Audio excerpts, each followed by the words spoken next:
Hello everybody and welcome to another video. Today we're going to be talking about some Guild Wars 2 news stuff. I know, it's not Tuesday News Day, but I already have a lot to talk about. I'm a little bit worried that since Tuesday will be coming tomorrow, they may have even more to say, and we are moving into a very busy week for me, filled with Guild Wars 2 activity, and there's going to be plenty of videos coming out. As you should all be aware by now, we are on the cusp of getting a load of information about Guild Wars 2 Heart of Thorns. Is it an expansion? Is it a traditional kind of expansion for the game? What are they doing with it? What's the kind of content we can expect to see? When will it drop? All these questions are on many of our minds, and they should be revealing a fair amount of this at PAX South this Saturday, in an hour-and-a-half long conference that will be hosted by Micah Brien and Colin Johansson together at some kind of big panel. It's going to be very interesting. There could be more trailers, more assets, more kind of stuff for us to see, and so there's obviously an awful lot to talk about. So let's talk about what's been going on since before the patch. There has been a balance update preview.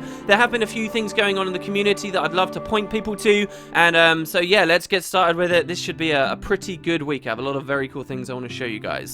So let's start off with this balance update discussion. This has actually been out for a few days. I'm a little bit late with this. This is talking about the changes that will be coming into the game on January 27th. This was a post on the blog. You will be able to find the link among presumably many for this video right there if you want to check it out for yourself. But they say that the January 27th release will bring a number of general balance and profession changes to Tyria. They want to take a few minutes to talk to us about it. The main general change that I think will upset many people on the PvE side of things is their decision to nerf Might quite substantially. Their description here reads, Might is an exceptionally strong boon, currently providing a total of 875 power and condition damage if stacked to its full potential. This makes Might one of the biggest single sources of damage enhancement available to players. With this update, will slightly lower the tone down of the overall benefit of Might, as well as target a few specific items that augment Might gain. So they're saying that the power and condition damage provided by each stack is going from 35 down to 30. And when we're talking about 25 stacks, that is a pretty big hit.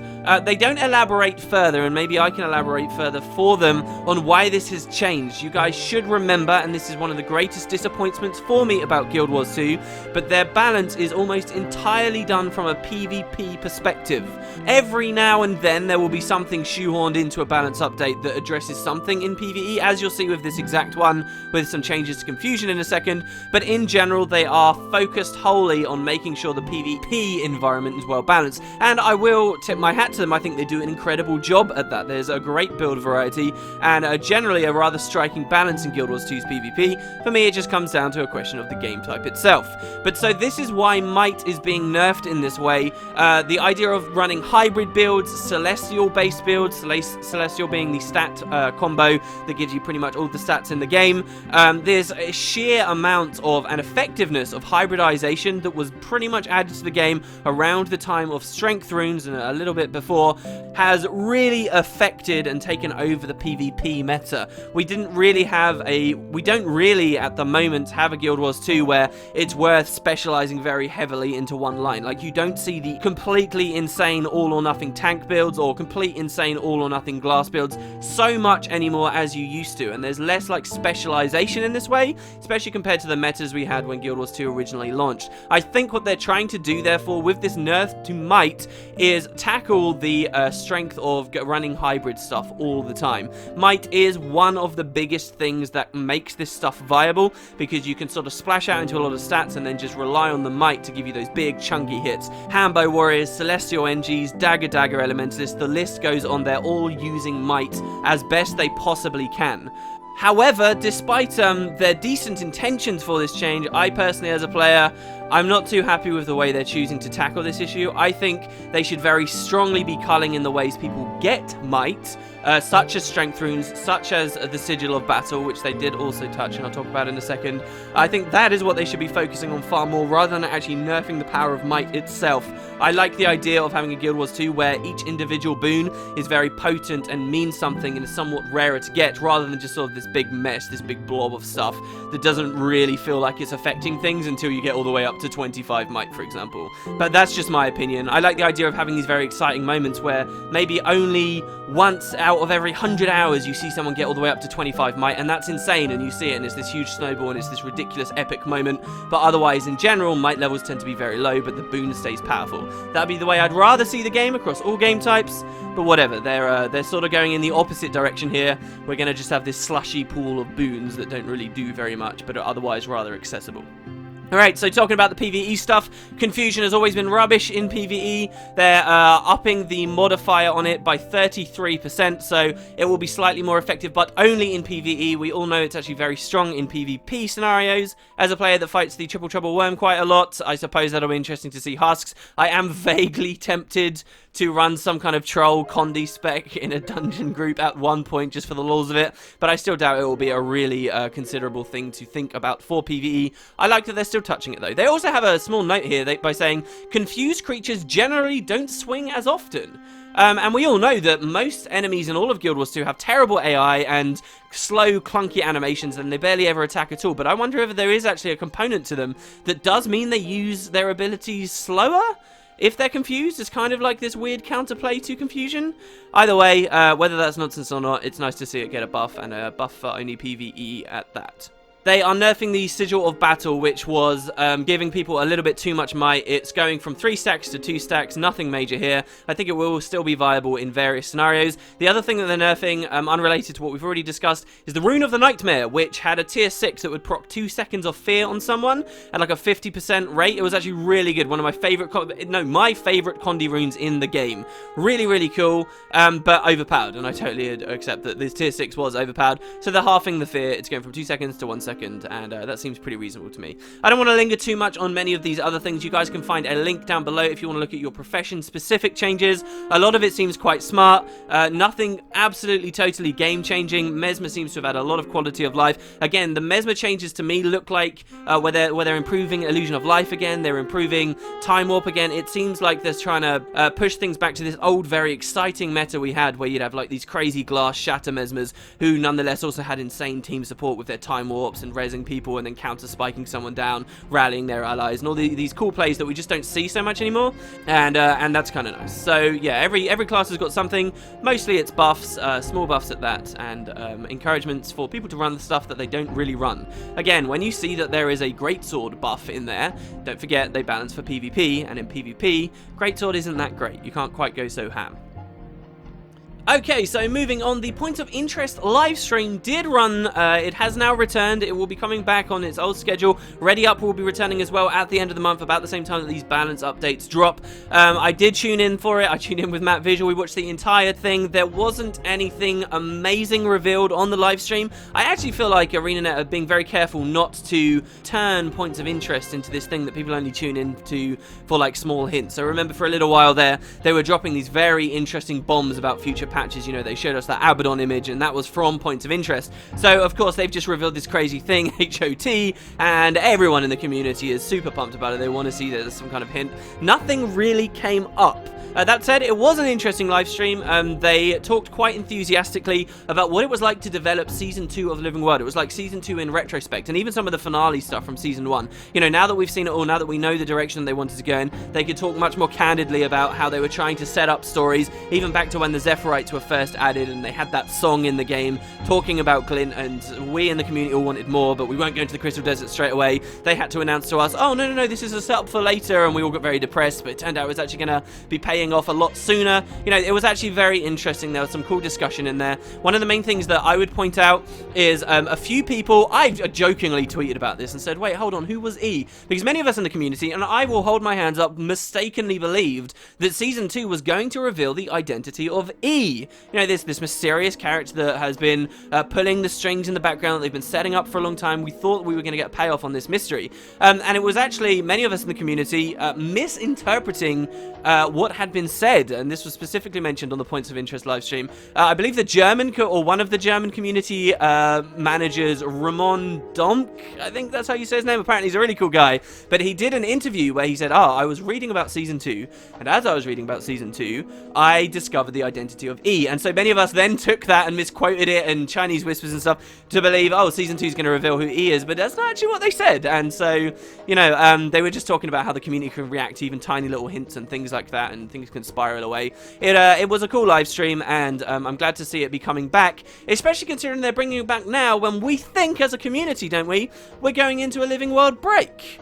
And there isn't any Living World coming up? Question mark? Well, we shall see. Slightly related, on that live stream they gave away, or were offering to give away, some free PAX South passes. PAX South is totally sold out, so they were giving this away on the day that they're going to be doing their panel, so people could actually get free attendance to that basically if they were in the area. And a post went up on guildwars2.com very recently announcing that after the day at PAX South is over, after the announcements, everything is done, there will be a post party where you can meet up with the devs at a bar. Presumably they usually do this at like a bar somewhere, and you'll be able to have a few drinks, talk to them, chat, and just sort of engage with one another.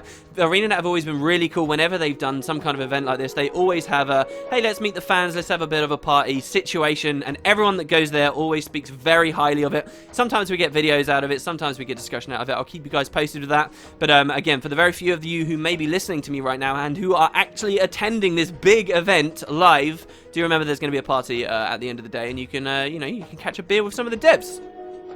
Moving on, before we go into some of the more community side of things, I did find a cool quote from Angel McCoy. Now, she's one of the big people for the narrative for the story, particularly with Living World. She did have a quote on the forums when people were talking about the reveals of the Sylvari in this most recent patch. I won't go into the discussion and spoilers about them, do not worry. But her quote was, "The Sylvari's origins have been a part of their design from the very beginning." For those of you who may have been questioning it, feel like it was somehow shoehorned in. Since well before we launched the game, she says. Kudos to those who figured it out before the reveal.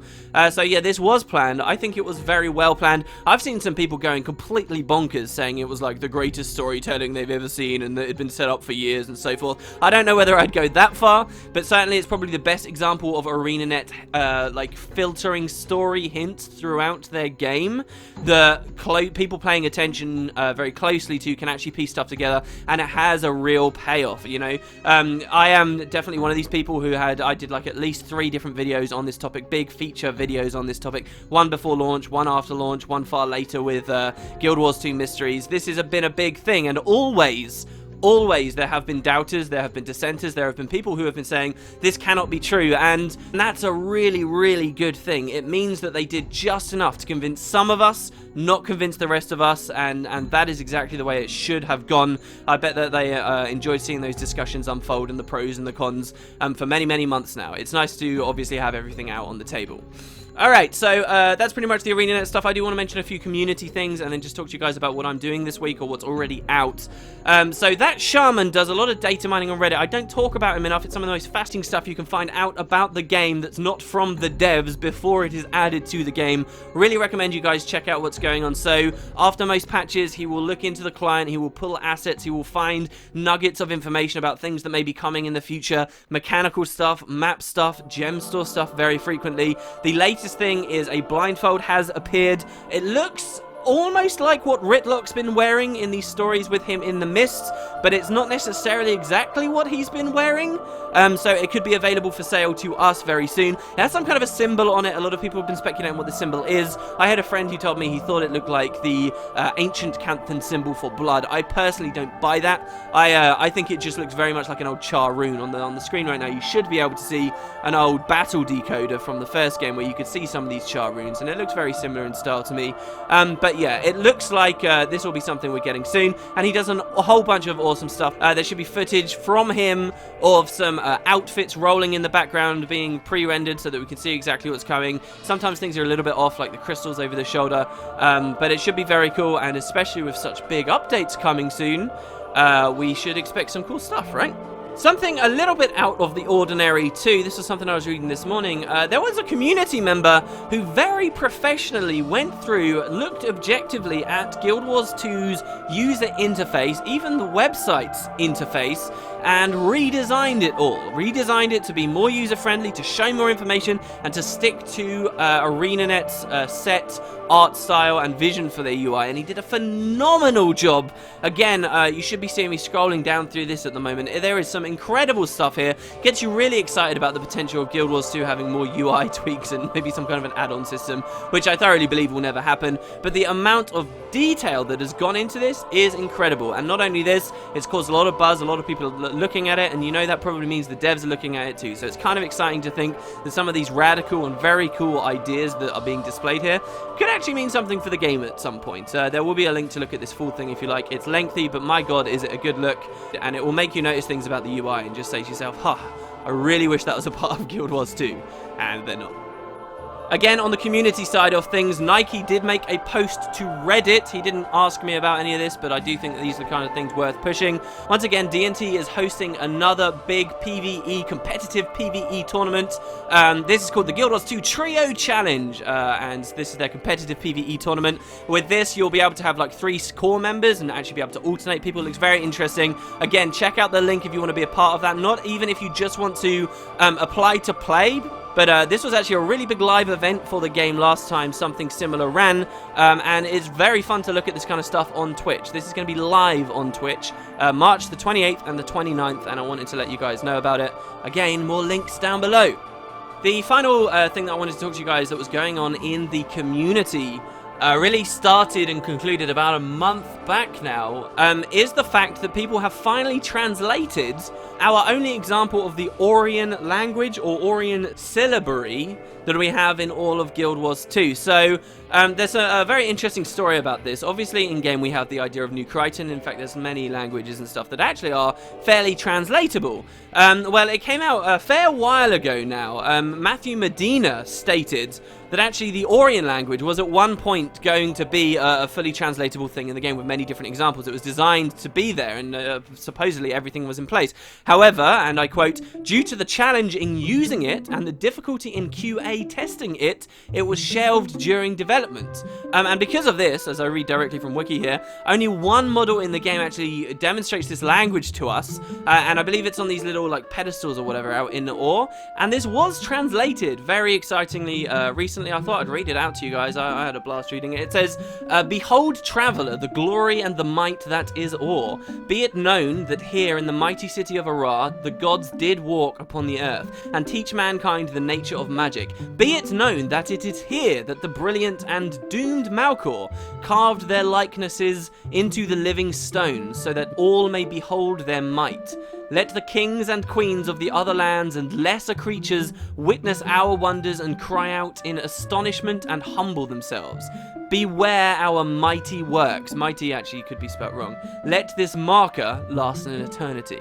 Really cool. These are the small things that you just love to see people are still managing to pick out of Guild Wars 2. And especially for lore enthusiasts, it's really nice to have more stuff to read, especially about the Orrians. I mean, come on. So that's pretty much it, guys. That's the news I wanted to run through with you. I wanted to talk about Guild Wars 2 with you a bit for today. Obviously, this whole thing with the expansion pack is going to be huge. I want to keep on top of it. I want to let you guys know every little detail that comes out. We're sitting in the calm before the storm right now, so it would seem, and I've got a lot of cool plans for this week to keep us talking about Guild Wars 2 and rolling through until Saturday arrives. I would say, just for what it's worth, I have already done a fair amount of discussion on the topic of Heart of Thorns. The last 2 VisualWood podcasts, which many of you may have stopped listening when we stopped doing Guild Wars 2 discussion on, have gone completely back to Guild Wars 2 discussion. There's at least an hour of conversation about Heart of Thorns on the most recent podcast, and a good 30 minutes or so on the one before that. In addition to that, I've actually started streaming with Matt as well. If you head over to his Twitch channel, you can look at past broadcasts, and you will see I did a fairly lengthy stream. We were playing in the Silver Waste, fighting the Vinewrath. I believe we killed him at least twice. We did lots of Q&A. We played a game of Belcher's Bluff together to set off the night. Overall, there has been an awful lot of discussion going on, and that's in addition to random other little games that I've been playing with him too that he started uploading fairly frequently. This isn't really about me plugging Matt so much as just letting you guys know that a lot has been happening. You won't necessarily directly see it on Wood and Potatoes. That said, on my channel page there is a section at the bottom you'll see that says me and other places, and there'll be links there. There's links directly on my channel page to the VisualWood podcast, to these things that I've been doing with Matt, to the stream, and you should be able to catch all that stuff. That said, there'll be plenty more on this channel this week. Hope you enjoyed. Let me know how you're feeling about the X-Pack. I mean, really, how serious is this going to be? We shall see. Hope you guys have a great day. I'll see you tomorrow.